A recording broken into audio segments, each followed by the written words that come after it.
Wait,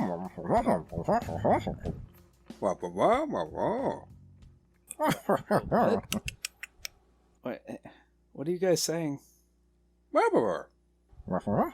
Guys, I don't speak dragon. Oh, alright. I guess we'll do it in English. The universal language. Yep. Welcome to World of Dragons, everybody. It's the podcast where 2.5 dragons consume dragon meteor, then review it, and then kind of nerd out over it. Books, movies, TV shows that prominently feature dragons as a main character, so that you can find the next draconic adventure you wish to go on. Because there's not enough in the world, and it's really hard to find them, because most of them are self-published. I'm Ray, the sea dragon. I'm Dilettante, the lazy dragon. And I am Bantam, the awesome dragon. You don't get to be awesome. That's not a thing. That's my I will role. allow Dilettante to be the lazy dragon because I'm just imagining him like a dragon that just has the old-fashioned nightcap, you know, the like hat with the palm at the end. Mm-hmm. Oh, not just the nightcap. And just hugging a pillow to him at all times. I got a full robe nightcap. I am like sliding my slippers across the floor over the pot of coffee, just then what do I barely get to making be? my way. Something that can be elementalized. Like if you took a sleep elemental and turned into a dragon, that's the image that Dilettante is. Can I be Bantam, the minion hoarder? You're the agent of chaos. You said you're Park Crow. Everything it just gets destroyed. No, shit. What's the meme that posted recently where you got crowed? Oh, yeah, you got crowed. Yeah. And I stole your keys. Yeah. You're Bantam, the stealer of keys. The stealer of keys. The taker of shinies. He did actually steal my keys at work the other day. Yeah, I did. And didn't notice until we had to go home. But yeah, anyway. This week we're doing Pete's Dragon, both the original Disney production. Well, I guess they're both Disney. Both the original cartoon hybrid thing, and then the 2016 remake? Yeah, it's 2016. Was it 16? Yeah, I think I said 2016. But yes. If you were confused, that was how Elliot talks in the first one. That was the whole bit. His entire speech was just and like just wow. Audacity does not like the clicking. no, it doesn't. But yeah, that was how Elliot talked in the first one. They kind of did a little bit of a callback in the remake. He would make a lot of but yeah, no he clicking. never actually spoke, no actual dialogue, although apparently Pete was able to understand him just fine. Yeah. Which is pretty weird. What's that, lassie?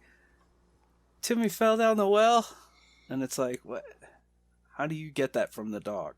Because the writers of the show said to. They said, you understand this, now do it. Don't ask questions. We've got a 20-minute slot, just go with it. Anyway, so yeah, Pete's Dragon. Both movies, the original, which was a hybrid live-action cartoon, because it was live-action, but Pete himself was drawn in cartoon style. No, Elliot. Elliot right? is the dragon. Sorry. Pete is the kid. Pete Elliot's is the dragon. annoying little child. And then the remake, which was live-action with CGI dragon. Yes. Right.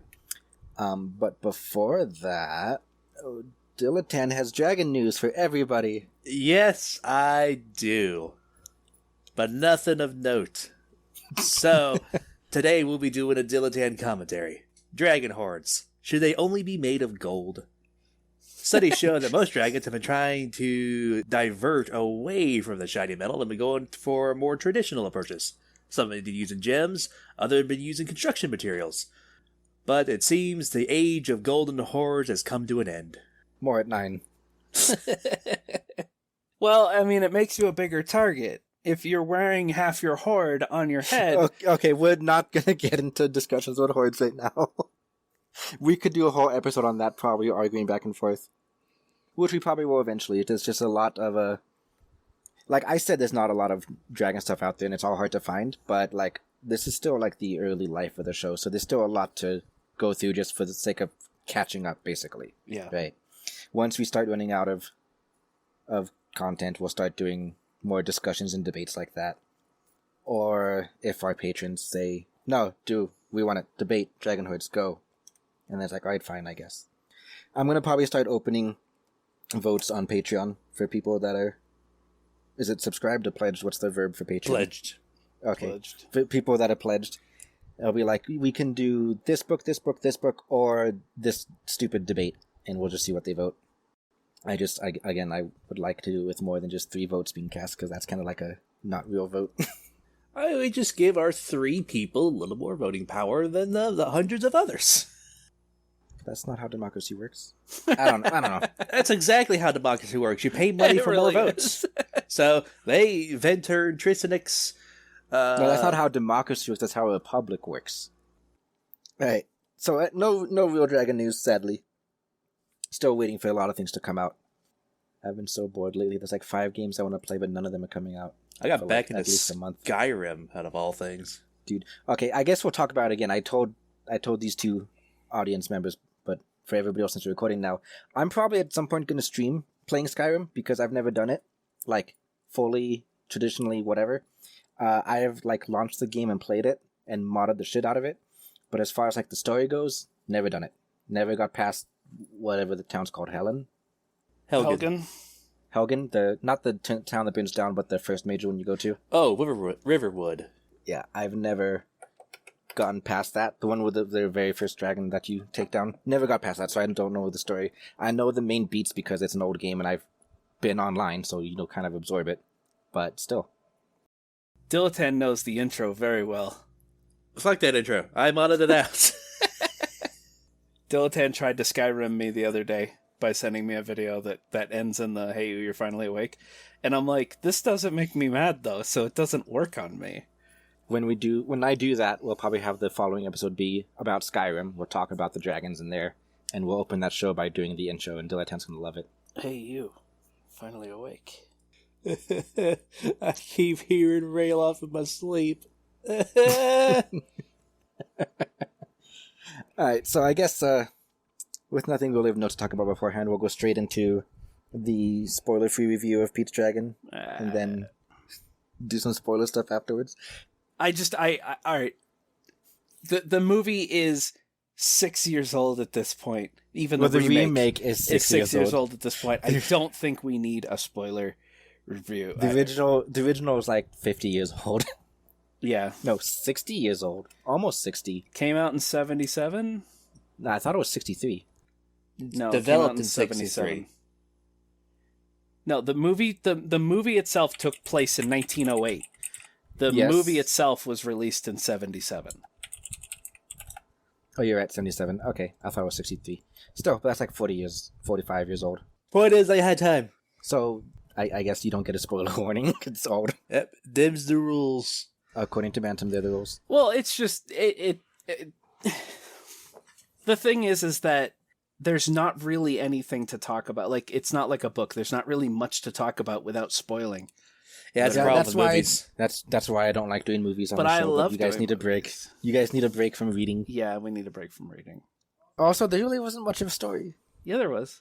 There's more shenanigans than story. All right, well, the first one was more shenanigans than let's story. talk- The second one, it's pretty good. let's talk about the 77 one first.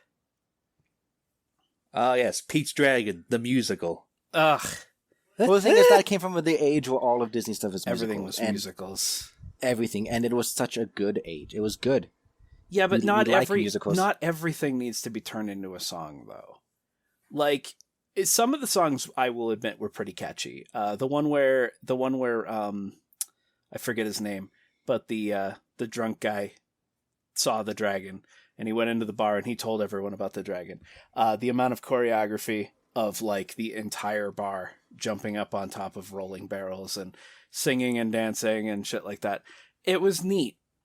But it's like that one catchy. I liked it. But then there was one where I forget her name.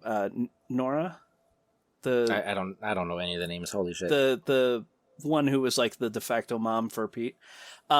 She had a solo song where she was on top of the lighthouse singing, and it was so utterly boring and uninteresting as a song that like 20 seconds into that song, we all agreed, all right, we're going to go get some snacks. Yeah. Don't bother pausing the movie. We'll come don't back to bother it. pausing the movie. We're all just gonna. So yeah. Yeah, I'm trying to think back right now. I can't remember the lyrics to any of the songs. The only one I remember is the dragon. I remember Elliot's lyrics to the first song.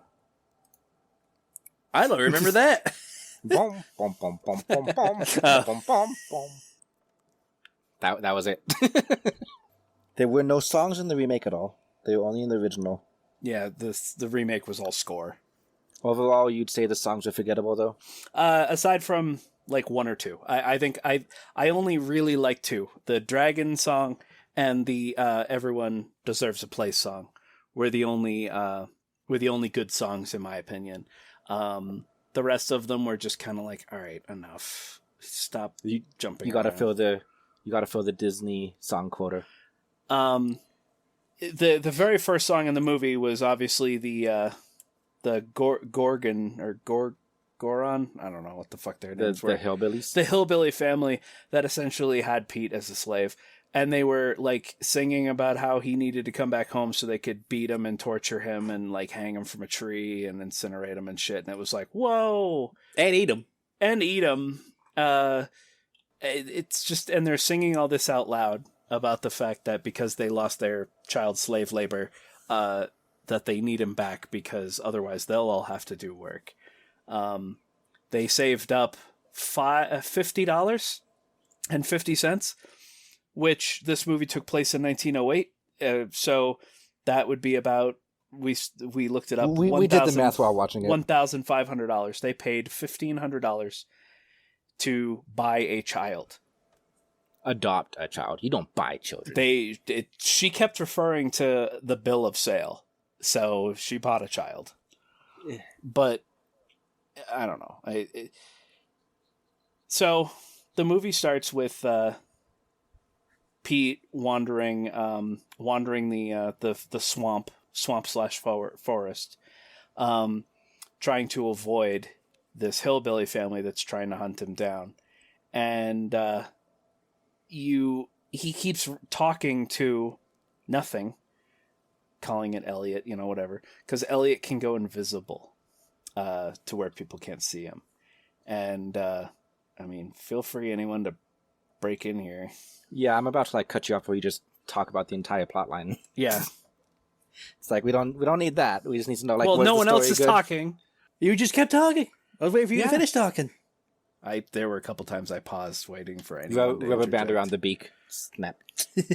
But overall, the story in the first one didn't feel too much like a story. It was a bunch of connected scenes, which is literally what a story is, but it didn't feel like a connected story. It didn't really feel like an impactful story. It was basically just 2 hours of singing shenanigans that those guys got into, and then at the end, the original hillbillies didn't come back till an hour and a half into the movie. Yeah. At the very end, you'd be like, "Oh, hey, we forgot about these guys. We got to bring them back in." It felt like 3 or 4 side quests trying to get tied together. Well, so to Ray's point, it felt like they had the sets, they made the set pieces, and then they were like, what contrived stupid way can we get these characters into this scene? Because a lot of it was just total nonsense. At one point, he spends 5 minutes trying to convince Elliot to go invisible, and it's just a bunch of visual gags, which I get it. This movie was made for little kids, so visual gags with dragon. That's probably really, really cool back in 1977. But he convinces Elliot to go invisible because the people can't know he's there. They can't see him because they'll be scared.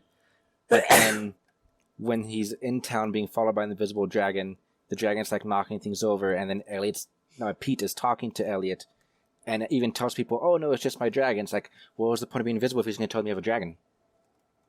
It's like you hid him visually but didn't bother hiding him in any other way. Because keep in mind, every time he tells people that he has a dragon, they think he's either crazy or has an imaginary friend. It's when you see it, it becomes, oh shit, that's a dragon. And plus, they were blaming him for all the destruction Elliot was causing by just walking around town being invisible, so he needed to blame somebody, otherwise he's the one going to get in trouble. You could have just not taken the dragon to town. There were a couple scenes in the movie that really bothered me, that don't make any sense if you think about them, at all, even in the context of the movie. When Pete and all the children were inside the school, and the bell started ringing. And she went, "Who's ringing the bell? There's no one out there." And then Pete runs out, And she's like, "Oh, you're doing it," because Pete was trying to stop Elliot by holding onto the bell rope. And it's like, lady, he was just inside and the bell was ringing. It was ringing before he ran outside. And then, yeah, that was stupid. It's like, it's obviously ringing on its own, and she's confused. And then when he runs out to just touch the rope, she's like, "Why are you ringing the bell?" It's like, you just saw it was doing it on its own before he even got there. And then she corporal punishes him, which okay, oh my god, I'm gonna get canceled, but I missed that shit. She beats his knuckles with a ruler. And they don't show it. It's not a ruler. It was more like a switch. Well, No, they show it. It whatever. Was it literally? No, they don't. They don't show it. Like, they don't show it hitting his hands, because obviously they're not actually beating the actor. But the kid played it off. The kid played it off realistically. He looked like imagine the kid couldn't act like that, so they did start hitting his fingers. Method acting, come on. Yeah. But overall, so we're trying to just touch the main points, like the music and the story. Oh, and the animation for Elliot was all done by Don Bluth, who did, like Land Before Time, All Dogs Go to Heaven, Pebble and the Penguin. Good shit. You could definitely tell it was him. The facial expressions and the proportions on the bodies. It definitely felt Bluethy. It definitely felt Bluethy. He was Elliot was very pear-shaped, which Ray did not like. I do not approve of the pear dragon. He had like the teeny itty bitty little butterfly wings that basically. The thing is, the pear dragon is just such a cartoonish way of drawing dragons. And again, I understand, 1977, there was probably like the first or second time a dragon was ever drawn in a cartoon. Yeah. Because I think only before that we had the Reluctant Dragon. And then I think there's one other dragon cartoon, but then we got Pete's Dragon. So yeah. Flight of Dragons also had the same shape as Pete. Yeah, okay. I don't like pear dragons. That was a thing back in the day. It was, but I don't like it. No, I hate it too. One of the songs, Dilettante, you are pear shaped. One of the songs makes reference to the different parts of Elliot. Like the Pete describes his head as having the head of a camel, the neck of an alligator, or crocodile, and it's like, crocodiles don't have necks, buddy. But you look at the Don Bluth design and you listen to the lyrics of the song about how ears of a cow, sure, that definitely, but nothing. Head else. of a camel, no. Head of a camel and neck of a crocodile, no. But I can kind of see the head of a camel if you cartoonify it. The way his jaw was shaped, I guess. But yeah, he primarily talked through clicking and just noises. And every time he'd talk, Don Bluth did a really good job making him expressive, at least. Like, you could definitely tell when he was sad or happy or, pensive, whatever. Yeah, you know what this movie feels like to me? It feels more like a CGI resume than an actual movie. It's like, hey, look what we can do back in like 1970. Look at this amazing dragon we put in this movie. There were a lot of scenes where, real life mixed with animation. It's obvious that they covered up contraptions like stairways or crane arms or whatever by using the animation. But I thought that for the time period in the 70s, they did a really good job of making it look like characters were interacting with the dragon. There were a couple of times when Pete was riding on his back, though, where his legs clipped through. His legs would completely clip through the drawing. There were also a couple times where actors wouldn't make eye contact with the thing they were supposed to be looking at. But I think the thing that always made me laugh the most was, like, you think back to very early Looney Tunes when the entire background is oil painted and the cartoon characters are obviously cell shaded, and you can always see, like a good example is old school this Scooby-Doo. rock is going to move. Yeah, old school Scooby-Doo. You can tell what object in the scene is going to be interacted because with. the animators drew it on top of the background because they had to move it. Yeah, and so there was one scene where Elliot threw a rock or knocked over a rock or something, and they're walking, and as soon as the animation frames start where he's about to throw the rock, an actual physical rock on the ground suddenly turned into a cartoon, and then he throws it, and they cut back, and the rock is still there. Like, they just didn't even bother moving the real rock in the scene. And so I was just like, oh, he's going to throw the rock. Yep, there it goes. That's because Elliot, he touches everything and makes a cartoon duplicate. Yeah. That's a superpower. Yeah, like, there's been a couple times in the movie where Pete cried, and Elliot would lean forward and, like, kind of try to wipe his tear away, but he would end up getting a tear on his finger. And it's like, you're taking a real-life tear and turning it into a cartoon. The acting. How do you think about the acting? Very 70s. Every character in that movie, I hated all of them except Nora and the drunk guy. The drunk guy, forget his name, but he was pretty decent. You know, like he was lovable, but you could tell that, you know, he wasn't. I like the assistant to the snake oil salesman. He was always kind of nice. He overacted, but it was in a way that made it obvious that this is a movie for kids. Yeah. I did actually really like Dr. What was his name? Dr. I don't know. Fuck if I know. I was playing sports through most of the movie. You guys are monsters. You can't admit that. You can't even remember the character names. I'm at least trying. I'm bad with names in general, and when I only have like 90 minutes to absorb the name, it's not going to stay. Dr. Terminus. We had 2 hours. His name was Dr. Terminus. Thank you, Tristanix. Part of our live audience, which you can be part of for $5. Well, I actually didn't get it from Tristanix. I was looking it up, but anyway, I really like guys. It's Tricinix. Tricinix, like tricycle. Tricinix, and we should mention that we've also been constantly pronouncing Zana's name wrong, and very it's sorry. Zana. Is it Zana? It's Zana. I don't know what's real anymore. At any rate, I really like Dr. Terminus. He played off the snake oil salesman who's only in it for himself really well. So I really like Dr. Terminus. I think out of all the characters in the entire movie, Dr. Terminus would be my favorite character.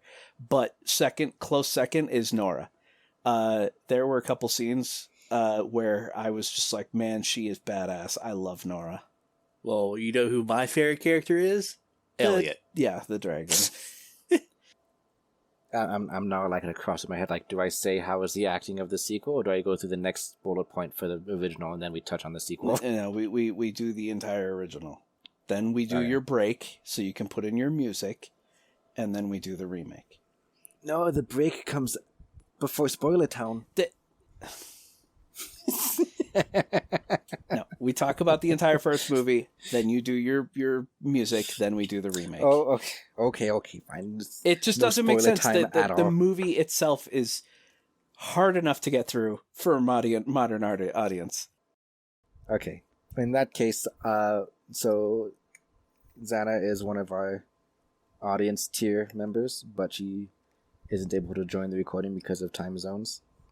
But she's very scared because this is like one of her favorite movies because she grew up with it. So let's tear it apart. Well, that's not entirely. I'm not going to do that just to. It was dumb. It was a dumb movie. It's definitely it's comfort food in movie form. I'll have things to say. We'll say them now. My opinion is that the movie was really good. It just did not nearly have enough Elliot in it. Yeah, so the thing is, even though the movie is called Pete's Dragon, it's not about Pete's Dragon at all. The movie's not about Elliot. He's a supporting character. It's all about Pete. The movie should have been called Pete and His Dragon rather than Pete's Dragon. Yeah, I just... It felt like they didn't utilize merging of animation and real life enough. It felt like any other... Because if you cut Elliot out of the story... If you cut... hold on. For the record, I have never seen this before. This is my first time, so I have no nostalgia attached to it. Oh, really? Yes. I had seen it before, but all I remembered was the way Elliot talked and the way he looked. No, absolutely zero. I knew nothing. I didn't even know his hair was pink. I just knew he was a cartoon dragon. Like, that's how little I knew. I didn't know what color he was. I assumed green because of the remake, but I'd never seen anything. I have seen neither until we watched it. Kind of just letting the audience know our dear listeners that if I'm mean to this movie, it's because I have no nostalgia attached. Okay, so I will pull Zaina over to my side, and the two of you can sit on the other side. Zana. I will pull Zana over to my side, and the two of you can stay on that side, and I will defend Pete's Dragon because I really do like the movie, and it's like it was cute. I'll give it that. It was cute. By modern, the only thing I really didn't like about the movie were some of the songs. I thought that some of the songs were really stupid. But as far as characters and plot, it was all right. You know, the main bad guy being the Goguen family. That's what it was, Goguen. The main villain being the Goguen family, which are a threat in the beginning and then just kind of disappear for a while and then come back at the end. But then it's mixed in with Dr. Terminus, who wants to sell the dragon, or own the dragon, so he can cut him up. Yeah, and that was a surprisingly dark song, talking about how he was going to chop him up into little pieces. It's all the old tribal medicine remedies, like the heart will cure this, the kidneys cure that, the blood does this, the bone grind the bones to dust and it does this. Yeah, I think the blood makes you immortal, right? That was part of it. I don't remember. I remember there was one. Some of them were really stupid cures, but then one of them was like makes you immortal, and it's like, well, yeah, okay. But a lot of the plot elements were just really stupid to me. Like when Dr. Terminus asks Pete to sell the dragon, and Pete's like, "Oh, I can't because I don't own the dragon." Haha, he's his own guy thing, and then Dr. Terminus runs off like, "Oh, well, if he doesn't own the dragon, then I can do whatever the fuck I want." You know, and it's like, why would you say that, Pete? Because he's like... Well, because Pete's an innocent little kid, doesn't know he wants to sell pieces of his friend. And an orphan who never went to school. And business school to know what ownership means. That's true. But yeah. It's weird because I usually enjoy old-style Disney stuff when they could be that dark, because I like dark stuff.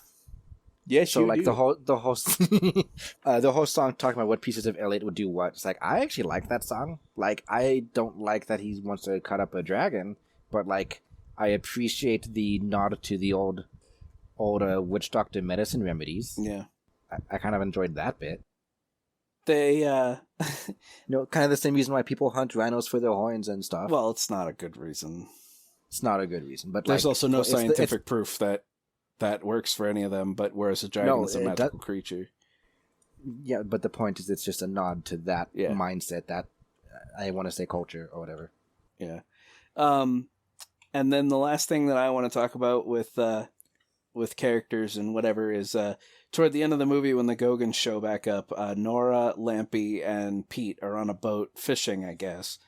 And the Gogans show up, and there's a fucking rap battle between them, where they're like singing at each other back and forth, and Nora is standing on the boat, Captain Morgan style, one leg up, arms at their hips, and she's singing back at the Gogans like, "I'm not going to let you take Pete," and the Gogans are like, "We own him, here's a bill of sale for him." And the entire time this song is taking place, Lampy is floating in place. They're floating in place awkwardly while the Gogans are slowly making their way to another boat so they can come out there and take him. And it's like, dude, instead of having this stupid song battle, why don't you just get in your fucking boat and row away? Like, don't sit there waiting for them to get into another boat to approach you. It made me so angry. Well, Pete told everybody ahead of time that Elliot was going to save him. They obviously believed that the invisible imaginary dragon would come out of nowhere and destroy the Gorgons. Well, he destroyed their boat, and then they ended up getting sick, and they ended up in the tavern, sneezing. And that's when they meet Dr. Terminus, who's like, "Help me, I'll help you. I'll help you kidnap a child." I don't care. I don't care about ownership. The point being, you help me kill an endangered species, I'll help you kidnap a child. It's a win-win for win-win for everyone. And they're like, well, I don't know exactly when one time period ends and another began, but back then wasn't that kids still worked like sweatshops and stuff? So who really cares about their rights? In the movie set, 19 or something. 1908. Yeah, but 11, 12-year-olds, I think, worked in factories back then, but you couldn't buy them. Yeah, you couldn't I buy don't them. think. How do you know? The thing about kids where they were just seen as a less powerful arm of the labor for your family. You know, like obviously a kid couldn't, do this that an adult can do, but kids still had to pull their weight because, I mean, the whole back in 1908, pumping out kids was how you kept your family strong because now you'd have more free workers. Yeah. Put them on the farm. I don't agree with any of it. Yeah.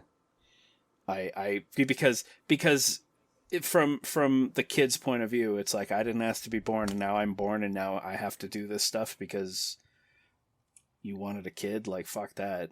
I'm also very lazy and I don't like being told I have to do something. Amen. So if I were a little kid born into a family in 1908, I'd run away. I ain't fucking sitting there. A lot of them probably did. Yeah. There's another scene at the very end that really bothered me where they were trying to fix the lighthouse because Nora's father was on the way and it was in the middle of a giant storm. Everything was dark. So they try to light the fucking tinder thing. It's an old like oil powered lighthouse. So they're trying to fire it back up naturally, but they can't get the light. So Pete flies in, gets his head stuck in the lighthouse, but he's so wedged in there he can't breathe fire. But all he's got to do is just breathe fire for like a couple seconds to actually alert the boats. Nah. So I was thinking, like, why can't he just pull his head out? Oh, okay, so... Okay, as far as that goes, like, I want to play devil's advocate here because it's my superpowers. I can explain things with logic. Oh, We don't know how long, like, how great of a distance his fire breath has. He probably couldn't get close enough to actually light it. And as far as just breathing out the signal himself, a flash of light in the distance is going to look like a lightning strike. And it's not going to do anything to warn the boat. It's got to be a constant light. Okay. I have two major problems with that scene. Two, and this goes back to my point of this movie just inventing bullshit to create tension. All right. So first of all, the light on the lighthouse in the first place? the light on the lighthouse goes out because a wave crashes into one of the window panes, breaks it, and douses the thing. From every shot that we see of the lighthouse, there is no fucking way that water got up there. That those waves that are like 150 feet down a cliff got up the 150-foot cliff and then up the 50-foot lighthouse to have enough force to smash open a window pane and douse the fuse. Absolutely impossible.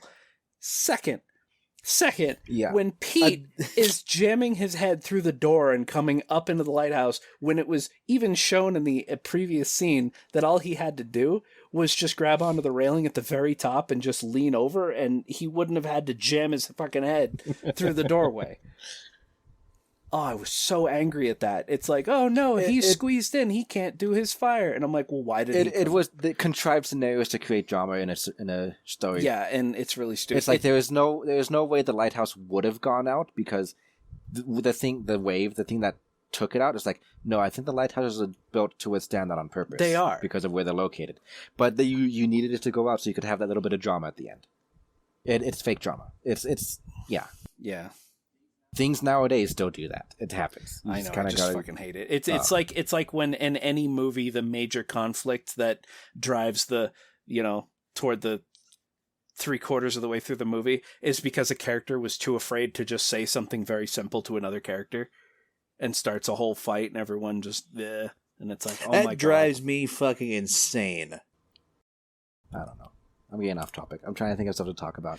There really isn't a whole lot to talk about this movie. Yeah, it's just a lot of padding. Well, like I said, to back up my point on, it doesn't feel like it's a connected story. It's a bunch of scenes connected, which is literally a story, but not in the proper story way. It's because you have the beginning, which is him running away from the hillbillies, let's say, Gogans, and then he's now in this town, and I think they initially don't like him just because he made a mess. Like, that's it. Basically, Elliot followed behind him, destroyed like half the town. Well, yeah, but like that's the whole reason the town doesn't like him is because he made a mess. Yeah. And then because he's talking about the dragon, the fish go away, so they're losing their main source of income. Right, but that comes later. So, but I'm talking about like the weekly connected scenes is him just in the town making a mess, and then it's him in the cave, and the woman finds him and is like, "Oh, no kid should be alone, so come and stay with us for a bit." And so now you have this little side story of him going to school and then him painting the lighthouse. Well, that was just the thing. And then the town getting upset because the fish are gone. Blaming Pete and his dragon. I don't even think they fully understood that there was a dragon. And then the storm at night with the father coming back, as well as the village trying to capture the dragon. Well, it wasn't a father. It was her boyfriend. Husband or something. No, I don't think they were I don't know. Maybe yeah, they were. They were married? I'm pretty sure they made. Fiance. Who, by the way, that dude was handsome as fuck. Holy shit. That dude did not look like he belonged. That looked like a soap opera star got lost and they threw him in a costume and went, quick, we need a fucking fiance for this scene. That dude was handsome. Yeah, the scenes felt weakly connected, like it was a scene A, scene B, scene C, like different aspects of him acclimating to, I'm going to say civilized society because the hillbillies are not civilized. But I guess that just goes to my whole point of the story wasn't about Pete's dragon, it was about Pete. And there's also a dragon. Yeah, but who cares about Pete? Like, yeah, but I'm just saying that I've said it the name Pete's Dragon because it's not about the dragon. I know. I hated Pete. The title should have been Pete ! And then small text, and there's a dragon. And there's a dragon named Elliot. Which is kind of segues back into the one Reddit post I was talking about earlier, where I don't judge books by their name, I judge them by the picture, because names mean jack shit, right? Like there's a movie called Red Dragon that has no dragons in it whatsoever. And I only know that because when I was like searching for like images of dragons when I was in high school, I would look up Red Dragon, I'd get stills from that movie. I'm like, there's no fucking dragons in this. And like also like if there was a book called, like a book, no cover, right? Just the title of the book called Dragon Guard. It's like, you don't know this dragon. The Dragon Guard could just be the title of the elite guard. Yeah. It could also be that it's a guard who is protecting a dragon. It could be a guard who's meant to kill the dragons.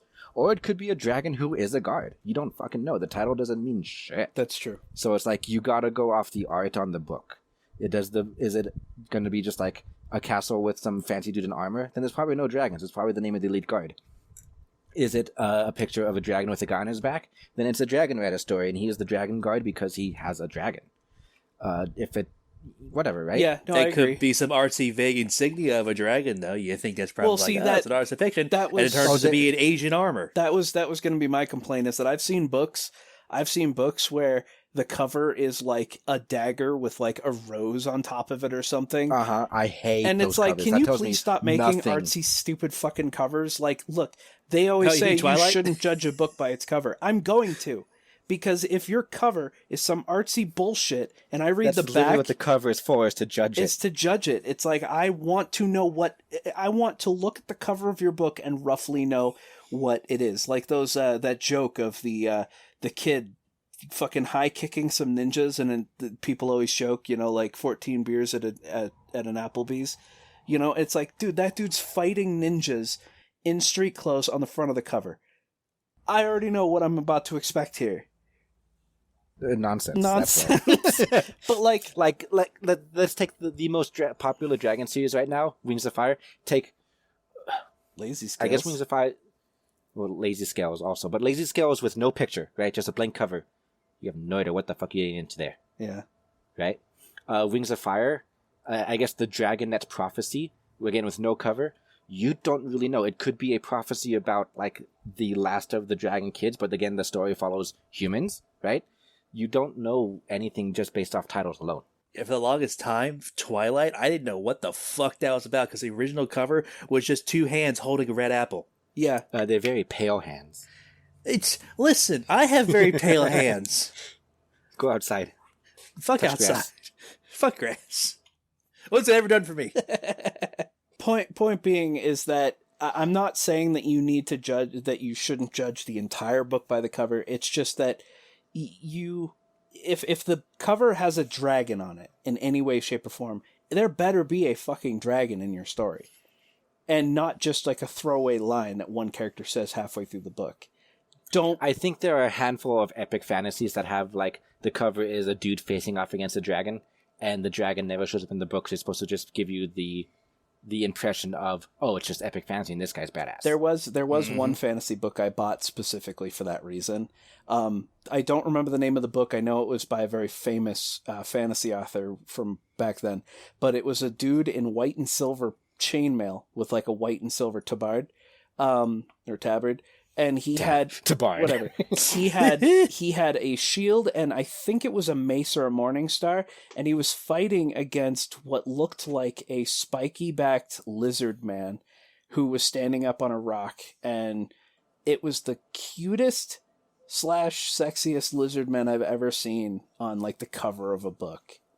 And I bought that book specifically because of the cover, and I never found out if there was any validity to that. You never read it. All right, so I think we've said everything there is to say about the first Pete's Dragon. Yeah. It's Pete and his dragon. It's Pete and his dragon. Now we go, I say it's time we move on to the second movie, where Ray can spill his salt. Let me first apologize to Zana for like not fully enjoying the original Pete's Dragon. Like I said, it's cute. It's a thing. It's a thing. It was mostly cute, but like the condescending kind of cute. Like, ah, that's cute. It did make me nostalgic for the old days. That it did. It made me nostalgic for the old days. As a several hundred-year-old dragon, I miss the old days. So original Pete's Dragon, Dill-a-10, X out of 5, and Would You Live Here? 2 out of 5, no for Cannibal Hillbillies. I experience those on a daily basis. I don't want any more. You are a cannibal hillbilly. Only on Tuesdays. That's when the whole town goes out on its hunt. All right, well, Bantam, X out of 5, and Would You Live Here? 0 out of 5, no. Absolutely not. Mostly because of the time period and the setting. If Elliot were a thing, then yeah, probably I would, because I could just be really sad and depressed. Would you live here as a dragon? Remember, that's the way the question is. So you, in this scenario, you would be Elliot. Fuck no. Oh, these backwater people. No, absolutely not. The only two redeemable characters in the entire movie were Lampy and Nora. Fuck everybody else in the entire movie. I guess I want to give it a 2.5, but like doing halves on a 5 scale was kind of like cheating. Like, might as well do a 10 scale at that point. But I want to go like directly in the half just because I'll admit it was a cute comfort watch. I don't think I'd watch it again. Maybe like once every couple years for it being a comfort watch. But so it's like, sure, middle, because it was fine. But no, I wouldn't live here either. Who wants to live in New England? I didn't. That's why I moved. What, Dill-a-10? I mean, if we're following Kingdom Hearts rules, and like Ray and I actually moved in here, we immediately turned pear-shaped with tiny wings. Yeah. And I'm just sitting there crying, and I'm crying with cartoon tears like coming out the sides of my face. Yep. The thing is that me saying 0 out of 5 and no, I wouldn't live here is not a critique on the movie being bad for Zana. It's a critique on me. It's just a critique on I wouldn't want to be a dragon living in this setting. Like, these people are stupid. Well, okay, yeah, thinking of it that way, maybe, because I do have a thing for being the only dragon in a world of humans. And it is 1908. They don't have cell phones or internet, or that's true. And if I'm allowed to have magic, I mean, I can turn invisible. So if I'm allowed to have magic, and my whole goal in life is just to help wayward children, it's like, you know what? Sure, farm some good karma off of that. See, that's the other thing. Do you think there's other dragons like Pete? Like, Pete's entire existence is apparently to help children, because at the end of the movie he has to leave because Pete now has a family and he's safe and he's happy. So it's like, yep, you don't need me anymore. So I'm going to go help this other kid. If there were other dragons, I'd assume they would go and help that other kid and not Elliot. Well, the thing is, maybe there's like 20 dragons, but there's hundreds of kids that need help in the U.S. alone, right? So they still have to move around. Yeah, that's true. Elliot's still going to have to leave Pete. It sounds like a life of servitude, and I don't like it. I don't want to be bound to a stupid child who doesn't know. I don't think it's servitude because he wasn't like magically bound. I think it's just Elliot just wants to help children, and so just feels like it's his duties, like it's the right thing to do. Yeah. Like, Wish Dragon was definitely a bound because there were magical rules at play, but I think this might just been this is just what Elliot wants to do with his life. Yeah. But do you think, like, your headcanon, are there other dragons, or is Elliot the only one? I feel like they never even once vaguely mentioned the existence of other dragons. I believe he's the only one. Well, this is why it's headcanon, because they didn't do it canonically at all. Well, I mean, yeah, but even in a book where they'd just be like, are there other dragons? And then they could have Elliot just go, and it's like, okay, that would lead me to believe that the fact that they didn't even mention it or bring it up, that he was the only one or the last one or whatever, Well, then again, Dr. Terminus had a book that evidently told what Talks dragon about dragon parts could cures. be used for. So maybe some of them had been caught before. Yeah, that's fucked. And now that's why he's the only one. Dun dun dun. So We're just making the movie darker now. yeah. There you go, Xana. Do you still love it if you know that the other dragons have been killed off by medicine men? It's like pause for response, but all right. So now we're gonna take a little break. I gotta play my music clip. He gets to play his music clip. Bum, bum, bum, bum, bum, bum, bum, bum, bum, bum, bum.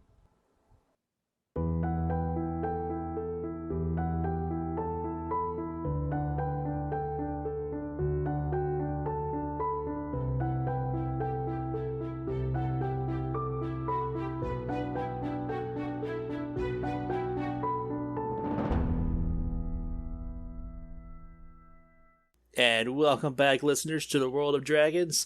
Today we are going to finish the review on Peach Dragon, and Ray, I can already see, is starting to drown in his own accumulating salt pile. I've never seen the original Peach Dragon. This was the first time. I did see the remake in theaters when it first came out, and oh my god, I hated it. I left that theater so He was so goddamn fucking pissed. angry. So yeah. So when Peach Dragon was announced to be getting a the classic live action adaptation that Disney was famous for, doing to everything, I was excited because I had seen the original Peach Dragon. I was like, oh, cool, fully 3 CG, blah blah blah.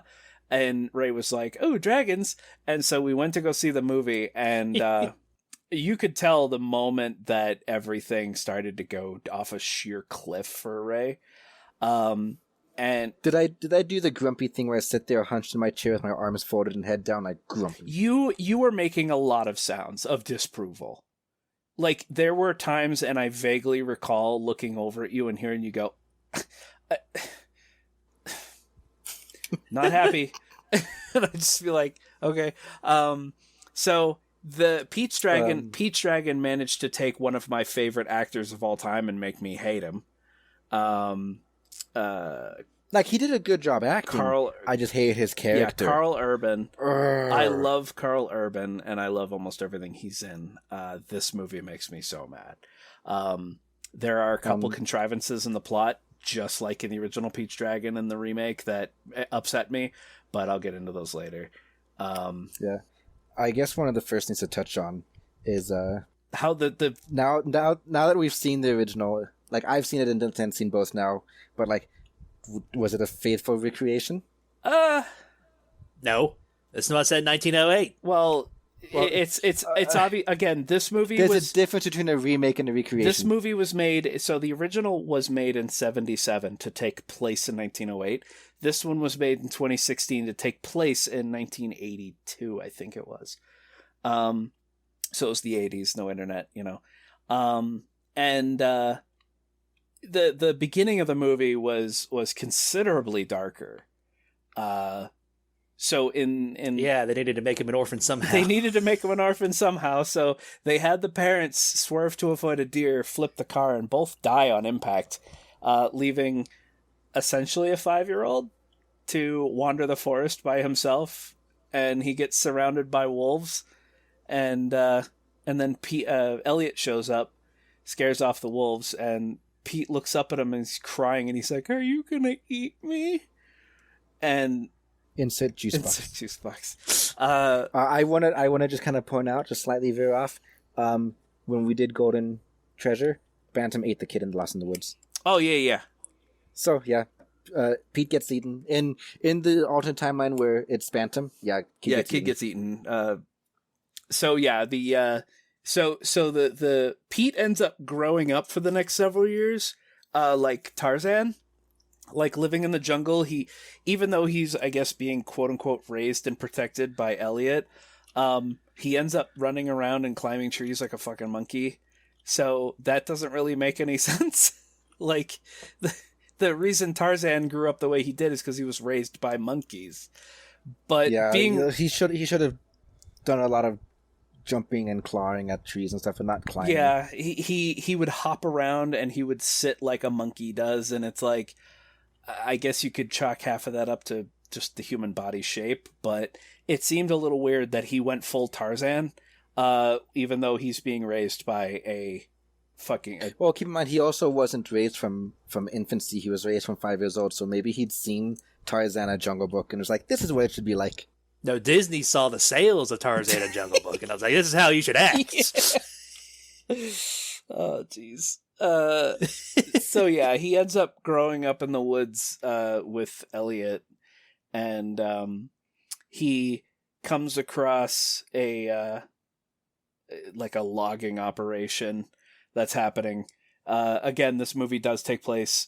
So this movie takes place on the other side of the coast. I think it takes place in Oregon or Washington. I don't know. Did they ever actually specifically say? Pretty sure I think it's Washington. I think it was State. Washington State. Very, very tall, thick pine tree woods. But he ends up coming across a logging operation, and a little girl sees him, who is the daughter of the foreman of the logging camp, and she follows him into the woods, and she gets hurt, standard stuff. I think at one point Pete falls and hits his head on a rock and gets knocked out, so he wakes up in a hospital. And the Nora stand-in for this movie is the park ranger, who is like, I know these woods like the back of my hand, and then for the rest of the movie completely has no fucking idea where anything is in the forest. Yeah, and then Elliot fucking flies down to town and starts trying to hunt him down, which, Ray, you told me when we finished watching this movie, you were talking about how some hidden plot point told by the music and the storybook that was left behind was that Elliot couldn't fly. And before like the climax, he flew with Pete on his back through the whole forest, and we were all like, how can nobody see this dragon that they think doesn't exist flying across the whole woods, and then he's flying into town. I incorrectly assumed that he couldn't fly either through an injury or being too young, though I will say that that's why he was also a very sloppy flyer. Why he looked like he was dog paddling through the air.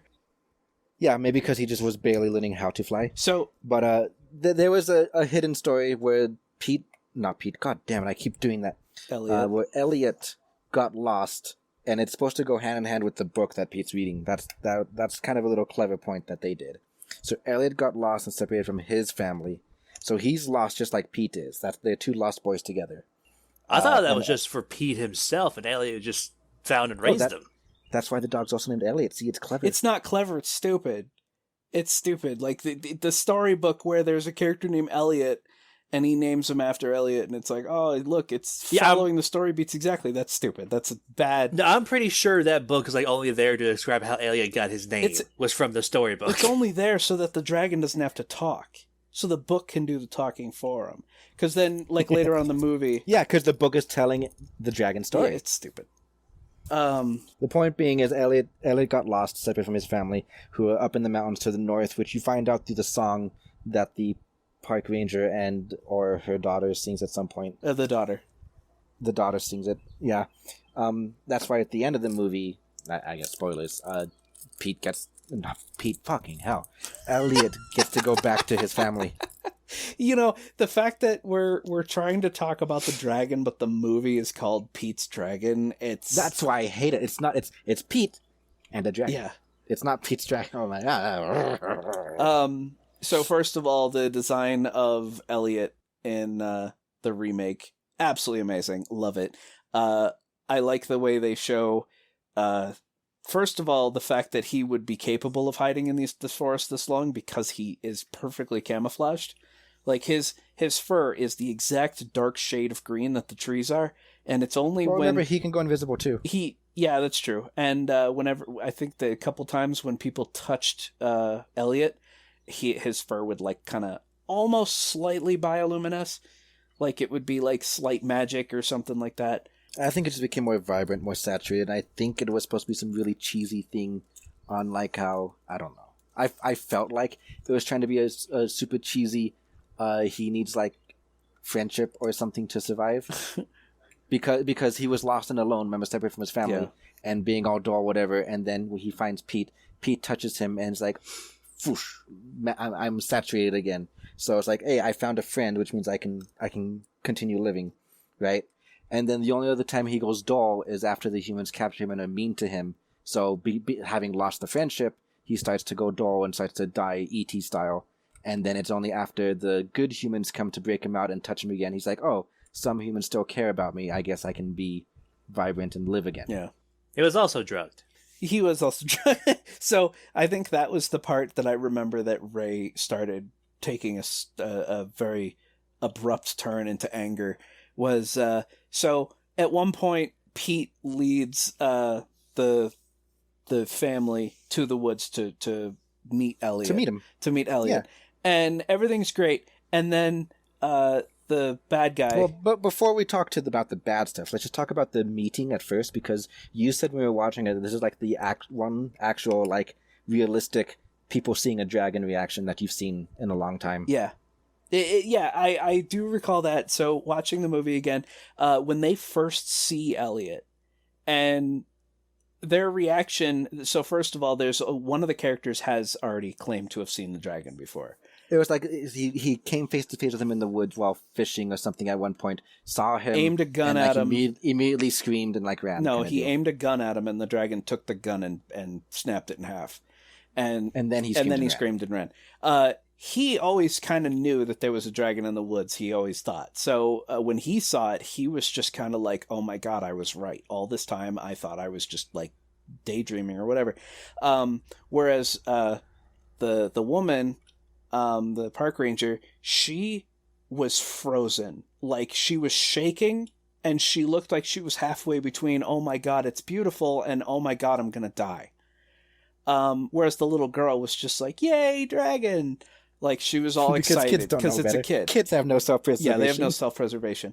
But I felt like it was a realistic reaction from all three characters to seeing the same thing, based on their past and, the type of person they are. Yeah, and usually it's a real contrived scenario where it's like they'll see the dragon, and even though they kind of knew or warned beforehand that there is a dragon and he's friendly, they'll still start screaming and immediately start throwing things like, it's a monster! Ah! Well, like in the original Pete's Dragon, the 77 one, there was 2 scenes where people were staring directly at Elliot, and then he would go, boo, boo, and then they'd go, ah! And it's like the cartoon timing bullshit. Don't have that in the remake, obviously. Yeah, I remember specifically seeing the 3 different reactions on screen at the same time and going, wow, I could believe that they actually saw a dragon right there. Mm-hmm. But yeah, so as they're all, like, the little girl goes up and touches Elliot's nose, and everybody's, like, starting to get calm and comfortable. And then... But, and when she touches his nose, he doesn't do the turn green thing, right? I don't remember. But, because I think he was already green. Yeah, because he was still loved. Yeah. This was before he got attacked. And so this is just a point in my theory. And then Gavin, who is played by Carl Urban, basically the villain, I guess you could say, of this movie, shows up with all of his boys, with hunting rifles and tranquilizer darts, and they just start fucking shooting him over and over until he... Get those kids out of here! It's dangerous! It's like, shut them. Oh yeah. Well, the other thing is that, so again, to my point of scenes that don't make any sense or contrivances that make me really angry, they have a job to do. And the bad guy's brother is, like the good guy, father of the family, whatever. And he sees a note from his brother saying, I'm going to hunt dragons, LOL. And it's like, dude, you have a job to do. He's supposed to be the foreman of the site. He's not supposed to be out in the woods with his buddies with guns. He's supposed to be working. And he's just like, that's my brother. And it's like, no, call him and say, where the fuck are you? Get back to work. But instead, they just become then here they are. And they just show up and they start shooting at the dragon. And the dragon tries to fly straight up for some reason.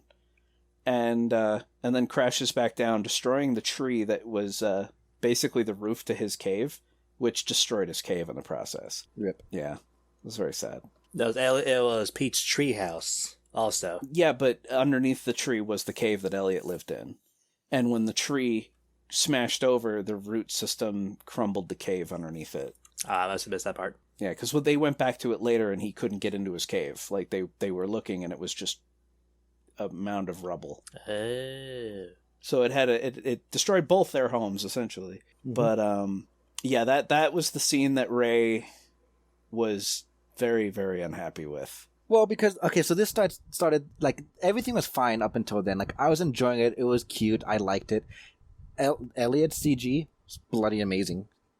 Especially for 2016. I don't know if we've gotten a bit better technologically since then, but it was great, right? And Elliot himself was adorable.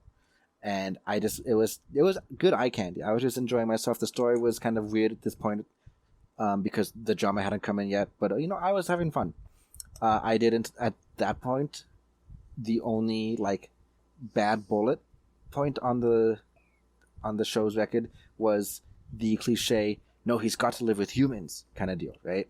Because they wanted to keep Pete and, like, have him have a real family and a real home. I was like, I kind of get it, but it's like, at the same time, no.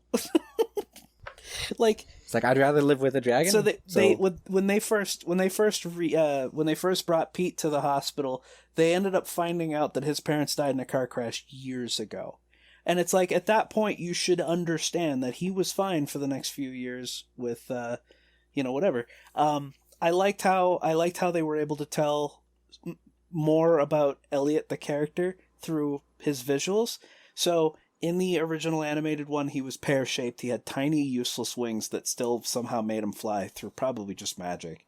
He had tiny little feet and tiny little hands, and he had a mop of pink hair. Whereas this one was much closer to a traditional Western dragon style.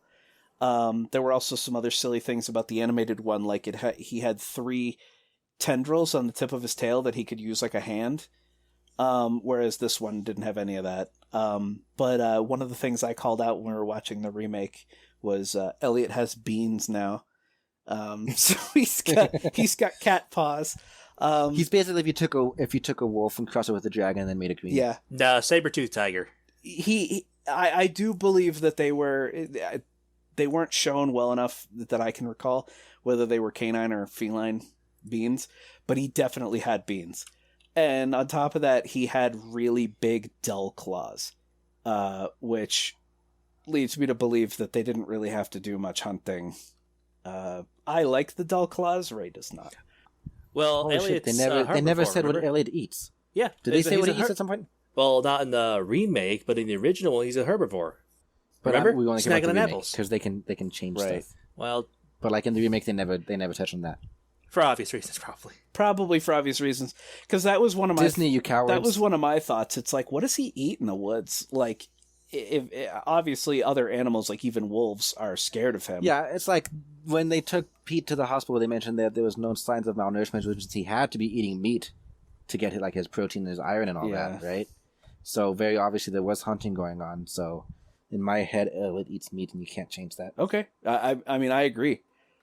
And if anyone wants to get upset, like, no, he ate vegetables, it's like, well, maybe they should have said that then, but they didn't. So he ate meat. I will say that kind of one of the other things that annoyed me about the movie. So after they shoot Elliot full of tranquilizer, they oh right, I didn't actually finish my thought on this. Was the point where everything started going downhill? Go ahead. Right, because like up to this point, the only real bad thing was the whole you have to stay with your own kind. Human must live with human, right? But this was the point where humanity was showing its ugly head, and it's why I just don't like humans in most stories, because they usually always follow these tropes because it is the very human reaction to do. There's a monster in the forest, so we have to take it out. You just gotta, right? Right. And then obviously. when we get to the point where they're fighting him, they're like, "It's a dragon! Tranquilizers, capture it!" And then they want to show it off to people so they can get famous and they can get rich off of it, either through selling his parts, or just selling the rights to view him. Because at one point he's like, "No, you need to understand, this is my dragon. I caught it." I'm like, yeah, don't own it. Holy shit! He was every bad trope about a bad guy Humanity. about humanity, Yeah. and it was really aggravating to watch. Because, yes, you don't own the dragon. It also made me really angry that all the good guy characters that were around him weren't doing anything to stop him. Like, they were just, at one point... Because they agreed with him. Well, I don't know if They wordlessly, unconsciously agreed with him. Because when, I can't remember his name, but the old man who saw the dragon before, the Lampy of this movie, and he goes into the barn while they're chaining him. They've got him chained to the thing, and he's like, well, what are you going to do with him now? And it's like, yeah, he called the police. Someone called the police. I don't know, but it's just like, dude, do something. Like, the concept of a person claiming ownership of a dragon just irritates me to no end. And it's like, it's because, to me, dragons are intelligent and they're their own creatures, even if they don't speak the same language as humans. Elliot is very obviously intelligent, too. Yeah. Because he like, at one point when Pete was in the hospital and Elliot was on the roof of the hospital, like, he actually, like, seemed like, I might be too heavy for this roof, and then got down. Like, he's obviously showing care that he doesn't want to damage shit, you know? Of course, to make the bad guys seem even more evil. Yeah, it's like, if in this world, in real life, if humans were to suddenly come across dragons, one of two things would happen. There's a third possibility, but it's very dependent, and I'll get to that in a second. But they would either A, wipe them out immediately because they're a threat, or B, completely, like, enslave and mistreat them like they do every other animal. Yeah. And both of those possibilities just aggravate me, and I'm so, like, just sick of it. And the fact that they went that route in the movie is what made me hate it in the first place. The third option is completely reliant on the dragons being able to speak English. If they speak any, doesn't matter what language they speak. If they don't speak English, then it's like, nope, they're just animals, they're not intelligent, sorry, they're stupid. Like, freaking the way we treat whales. Very obviously intelligent, but because they don't speak our language, like, nope, put them in a tank of water and make them do tricks. Yeah, they've actually done studies where dolphins, orcas, and even just straight up big ass whales do have a language. They do talk to each other. Like, they show remorse and sorrow and joy and all this other crap. They tell stories and they give each other hints on how to hunt certain things. And then they share knowledge. And then you've got like Tilikum, the killer whale that killed 3 people. And people are like, oh, what a tragedy. And it's like, no, it's really not. You imprisoned this intelligent animal, tortured it for years, and it lashed out. And the fact that it took you 3 trainers to realize that is the real shame. After it killed the first one, you should have immediately released it. And I guess we're going to talk about SeaWorld for a bit. So it's like I dislike SeaWorld in the sense that they mistreat the whales and animals and stuff. But, and there's like a weird little like asterisk, it's like, I don't think we should dismantle SeaWorld completely, like get rid of it, because for the sake of education, I feel like there should be some specimens that are easily accessible by children so they can go and see them and maybe even interact with them if it's safe enough. But we definitely would need to like redo how we take care of them, like completely. If it were up to me, and this is based on zero scientific knowledge, if it were up to me, you would take their tank and turn it into more like a bay or an inlet to the actual seawater, and then entice them into the bay with food or treats or whatever, and then people could watch them in this clear-ish... The problem is that would be too expensive to redo everything that way. To construct something that size and to like just basically throw away the current SeaWorld, it's too expensive, so it's never going to happen, and hate it. Yeah. Because yeah, zoos for the most part, I don't know the average zoo. Like, I've seen good ones and I've seen bad ones. So like zoos for the most part can be very hurtful to the animals inside, but there's also ways you can do it to where it's actually decent conditions, it's beneficial. Like, there are definitely some instances of the animals that are not fit for the wild anymore, so the zoo is actually beneficial to them. And it's like, I agree that we should still have zoos for the sake of education, right? But we just need to humans need to start treating animals better. Fuck SeaWorld. All my homies hate SeaWorld. Sorry, there's our like off-topic rant for the day. So yeah, the bad guy captures Elliot, intends to, and yeah, when another character asks him like, what do you plan to do with it, and he's like, this dragon could put us on the map. People will come from miles around. I'm like, I don't think He's going to make him an attraction. I don't think you understand how far people will come for this. Miles around. Talk about worldwide. A dragon. It's right here. Whatever. But yeah, it's frustrating. They end up escaping by pretending that he escaped, which I thought was really clever because Elliot can go invisible. So he was too drugged to get off the trailer. So they just told him to go invisible. And when they opened up the doors and saw that the trailer was empty, he's like, oh my God, go search for it. And then everybody splits off. And then they end up escaping with Elliot. It wasn't until the very end of the movie that I remembered that Elliot actually had fire breath, because in the original Elliot had fire, but it was always contextual and silly. Like cartoony, like smoke rings and shit. Whereas this Elliot, it was actually pretty awesome looking. He was able to melt steel and break concrete with it, so it was pretty powerful fire breath. I don't know if he was destroying the concrete of the bridge through the heat or through like the force of the projection. I really hope it's the first one, because I highly doubt fire has enough force to smash through a concrete road. Hey, fire has enough force to launch rockets into space, okay? Okay. Yeah, Elliot was breathing jet fuel. So he was melting the steel beams? Yeah. Dragon fuel can melt steel beams.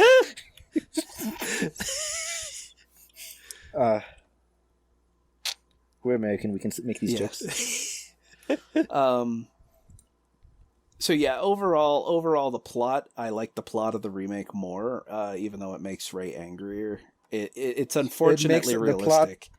The story makes sense, and it made me angry because it's realistic, because I could see this happening, because it was just showing the ugly side of humanity. That's why it made me angry, so... Yeah, it makes me realize that it's sad, but this is why things like Chupacabra and Bigfoot and Loch Ness Monster don't exist. Because there are people out there who are already trying to capture those things for the sake of getting rich and showing it off while selling its pieces. Years. And, it's like... I could argue both sides of it. I could argue why these things are real and why we haven't caught them yet. But at the other side of it, it's like you've got enough crazy rednecks with high-powered weapons roaming the forest looking for Bigfoot every day. I actually watched a documentary that was filmed with the intention of antagonizing these people, and they didn't realize it. And it was this guy literally going around filming these rednecks wandering the woods, claiming that they saw him over here. They saw him over here. No, it wasn't a bear with mange. We'd know the difference. It was standing up and it was over here. And it's like, it was probably a bear with mange, but yeah, the fact that their first instinct is kill it so that we can just drag its body out of the woods and show everyone and be famous. And it's like, I really wish people were capable of... This is why we juice box humans. Yeah, because if I were in the middle of the woods and I saw Bigfoot, the last thing I would do is think, how am I going to kill this or capture it and drag it out into town and show everyone? I think, man, what a hideous creature. I would think, I'm going to be friends with this thing and I'm going to come visit him every day and I'm not going to speak a fucking word of it to anyone. One thing I will praise this movie about, because when I first went into this, I was expecting like Godzilla 2014 levels of just like Pete being invisible, or fucking Elliot being invisible the entire time, and only showing up like towards the very end, and that'd be it. Oh yeah. That was another thing I liked about the remake, was that I felt like Elliot got more screen time than he did in the original.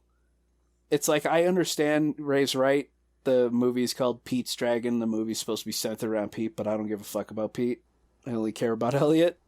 And so, in the original movie, watching, kids talk to adults and blah, blah, blah, and singing and dancing in a bar, it's like, I don't care about this stuff. I want to see Elliot. In the remake, there was plenty of Elliot, and I loved it. Movie ends on a happy note.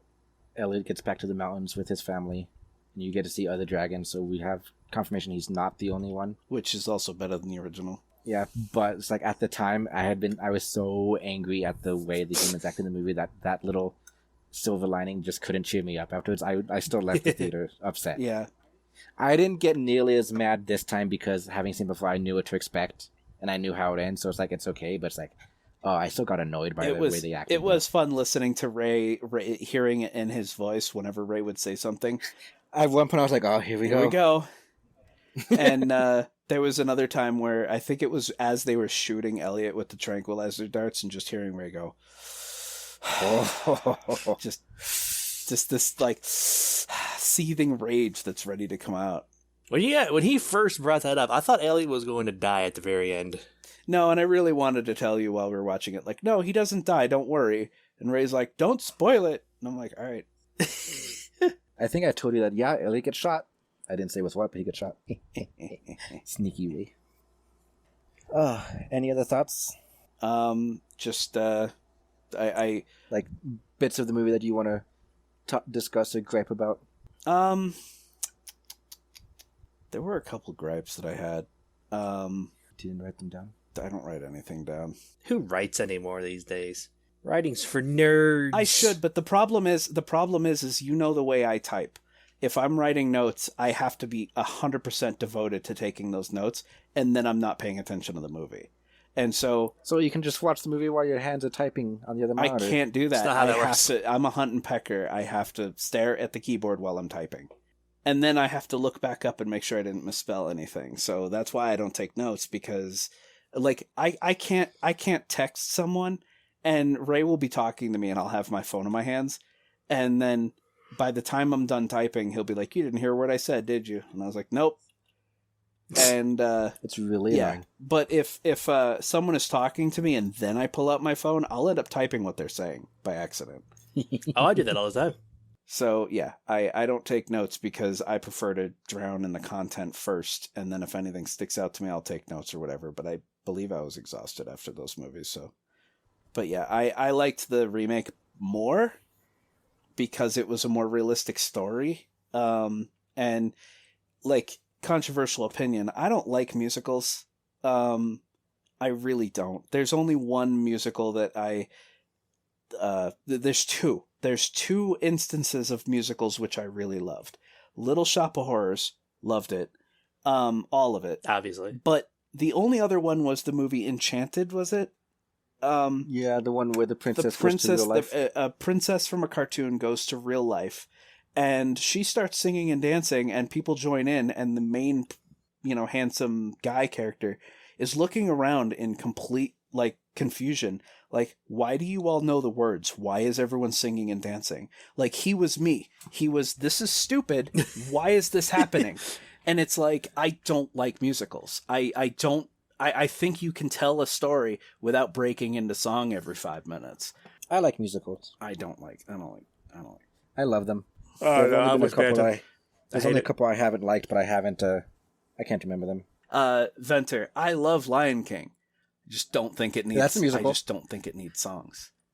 Lion King's kind of a default. Everybody likes Lion King. I liked the remake of the Lion King, which I guess I was one of the few people in the world who did, because I guess that movie. I haven't seen it. So. The live action it was CG good. remake. It was good. It was not better than the original, but it was also good. It wasn't bad. It was good. It did its own thing, and now it's okay. Same thing with the live action CG remake of Jungle Book. I liked that more than the original. It's like the common thread that all these live action CG remakes have is they're not musicals anymore. And that's, I think, why I like them, because it is a story / plot driven, hard, heavy thing. I don't need to be sang and danced at to be enthralled in a story. Thing is, I like songs, just in general. When I'm at work and if I'm alone, I'll start singing along to my music in my headphones. I just like music, so that's why I like musicals. But as far as the Jungle Book goes, this isn't a review of the Jungle Book. We will eventually do an episode on the Jungle Book. I'll make you both read the original story, and then we'll watch 4 different film adaptations, so that you can all see my anger. But there's more than 4, but I'm gonna pick the best 4. Yes, Tristan, there's give me 2 minutes. I'll see how many I can count in my head.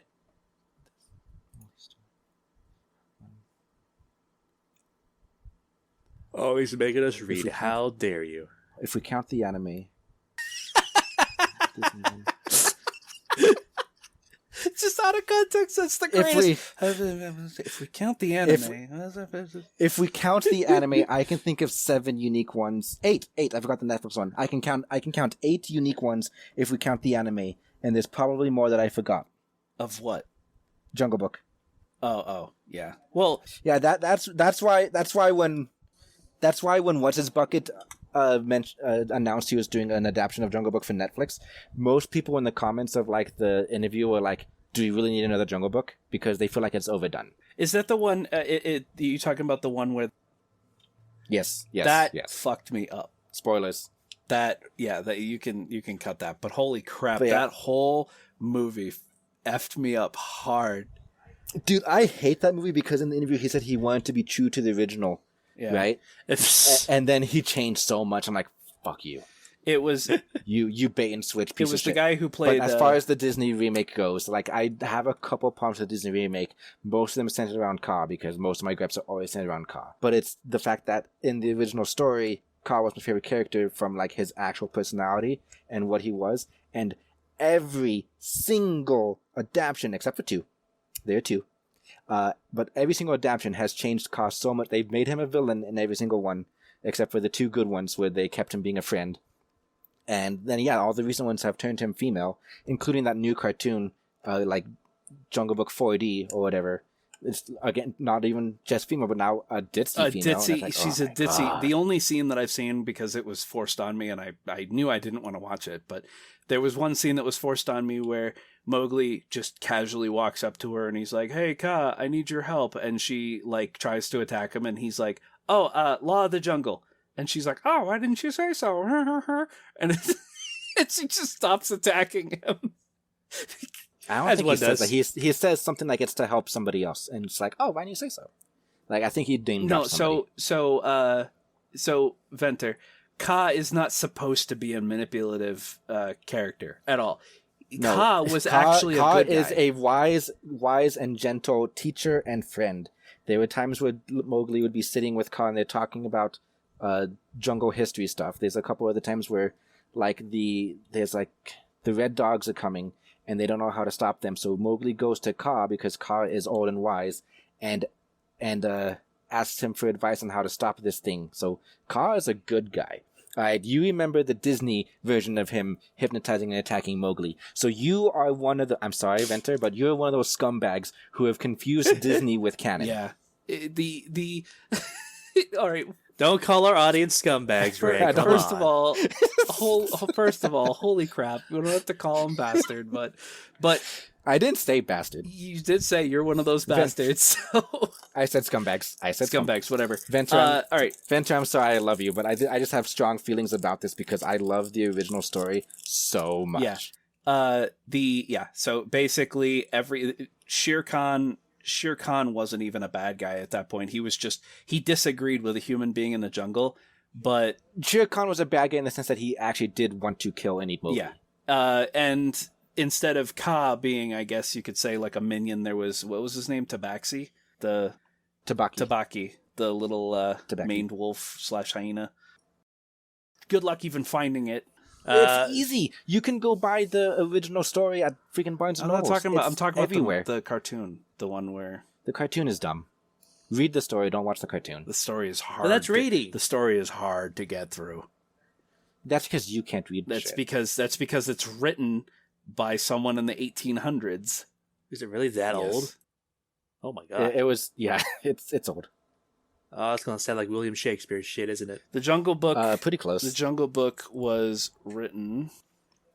The original Jungle Book was written in 1894. Okay, that's not that bad. But yeah, I don't necessarily care as much as Ray about them making Ka a bad guy and kind of retarded. I don't care. I don't like how.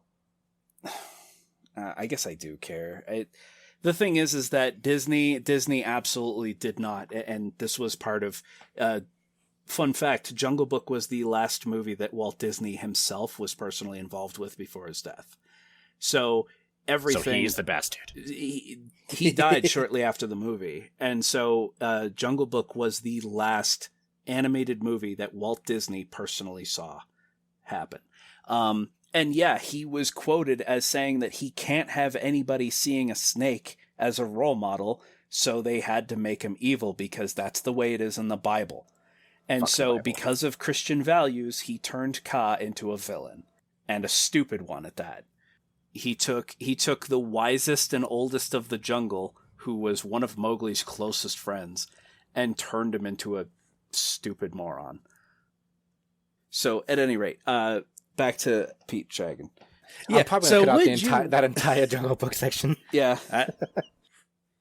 No, So- leave it in. It's good content. We'll leave parts of it, I don't know. But, so the Peach Dragon remake, I liked it better than the original, but that isn't to say that I did not like the original.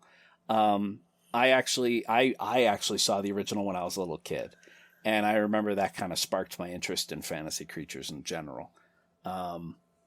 Okay, so like, I think the remake was a better movie. I enjoyed the CG, like the design of Elliot, better than the original. However, because how angry it made me, I think I would say I liked the original better just for that reason. Yeah, it made you so. But mad. would you watch the original over the remake? If you had to pick one and forced to watch it? If I had to pick one, I was forced to watch it. I would probably watch the remake, just because at the very least the CG was good eye candy for Dragon. Bantam, you already said you liked the remake better. Yeah. Diletan, which one did you like better? Remake. Okay. Alright, so then back to you, Bantam. For the remake now, X out of 10, would you live here? So 10 out of 10 I would live here, and the only reason why is because the setting of the movie. Hold on, I said out of 10. I should say keep it to the same scale of 5, so it matches the first one. Five so out of redo that. 5 out X of out 5. of 5. 5 out of 5 I would live here, because there are other dragons, so he's not the only one. And yes, I realized that I'd be a dragon also, but also I just love the setting of this movie. The entire setting of the original movie was just like just so boring looking, because it was like a coastal town of just shacks and sheds, whereas this is like a really vibrant forest and A very beautiful forest. a very beautiful forest. I would love to live in a forest like that. So this is for Treesonix. The 0 out of 5 is not a 0 out of 5 for the movie. It's a 0 out of 5 for if I'd want to live there. And No, I no, do it's for not the want to movie. live in 1908. Oh, for the movie 0 itself? The X out of 5 is specifically for the movie. Like, how good was it as a piece of entertainment? Oh, because then you say, and would you like to live here? I always equate yeah, the that's a two. separate thought. Okay, separate entirely. thought. So then the first movie would be a 4 out of 5, and the second one would be a 5 out of 5. I do think that the remake was better than the original, but the original was not bad. Poor Xana hears you give a 0 out of 5, she starts crying, and then we get Well, to the 'cause end. I- It's like, oh, okay. I meant 0 out of 5, I wouldn't live there. But because the way that goes in my head is not, and would you, it's the same thought. No, a separate thought. How good was it as a piece of entertainment, and then would you live here in this world? Yeah, see, the thing is that unless the movie is intentionally taking the piss and trying to be bad on purpose, I will probably never prefer an old classic to a remake, like, ever. Like, the only exception being, like, you know, Slaughter films or Grindhouse stuff, you know, like the really crunchy old garbage movies that they don't remake them because the movie was just so bad that it was good. I never saw the remake of Beauty and the Beast, so I Really? can't. Yeah, I never saw the remake. I got something to make you watch finally. But you watch every movie. What the fuck? I never cared enough about Beauty and the Beast. But it's got a beast. Yeah, Have you seen the remake of Cinderella? Except he turns human at the end. No, I never saw the remake of Cinderella either. Again, I don't care about human stories. No, but it's still, you watch it once to say you've watched it. Yeah. All right. Anyway, Diletan, X out of 5, and then separate thought. Would you live here? 4 out of 5 for the movie. No, I wouldn't live there. I already live in a place like that, and it's not all fun and games. Even as a dragon, still no good. A dragon is worse. I would probably hunt if I, like, a hypothetical. If I was a human living in, like, I don't know, like, fucking near Georgia, and I suddenly turned into a dragon, I would be hunted faster than Elliot was.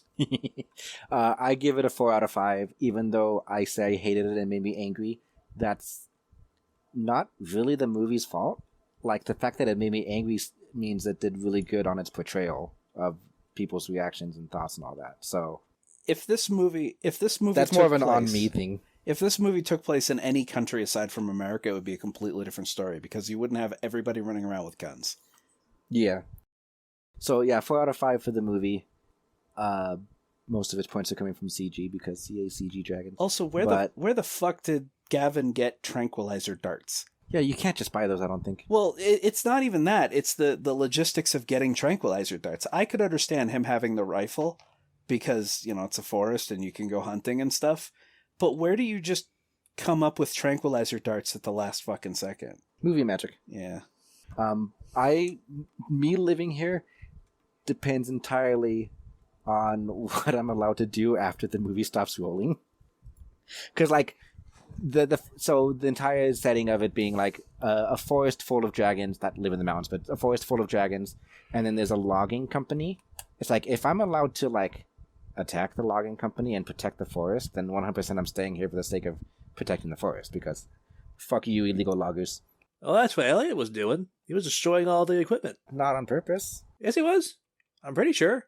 Like, he sniffed that excavator, and he understood what that was doing, and he threw it on its side. No, you misread that situation entirely. He was very curious. He stood up on top of it. It crunched a little under his weight, and he backed off, and it fell over. And then he looked back at Pete like, uh-oh. Yeah, he accidentally broke something he was trying to play with. He deliberately pushed it over on its side. No. Yes. We're going to have to look up that scene and find out. You fucking will, because I'm pretty sure it was accidental. It was deliberate. It was accidental. Deliberate. His point being is, if I'm allowed to stand up against the loggers and protect the forest, and I have something, whether it's thick enough hide or magic to where they're not going to just kill me in the process, then yeah, I'll stay there. But if I'm going to be powerless to stop them and kind of just watch the next, this takes place in 83, so the next 30 years, just slowly deforesting the land and pollution and all that, then no. All right. So, thank you for joining us talk about the two Pete's Dragons movies. The two Pete, ! And a dragon movies. Next episode, we're going to be continuing the Lazy Scale series. We're going to try to get through the last of the books of the first arc. We're going to try to finish off the first arc because that's the prerequisite for getting to do our interview with DM Gilmore. So we're doing book 3 next episode. I suddenly blanked on what it's called. Broken Horns. No. Dull Teeth. It's Dull Teeth. So book 3 of Lazy Scales, Dull Teeth. After that, we'll go straight into book 4, which is Broken Horns. And then after that, so I'm announcing 3 weeks in advance, but after that, we're doing the Wings of Fire extravaganza, where I just start yelling at these two about Wings of Fire. Yeah, we will, at least I will try to read Darkstalker. Well, okay, don't worry about Darkstalker right now, because we'll do that later. Like, even though I'm going to yell at you guys for a bit, I'm still going to make you read the books eventually.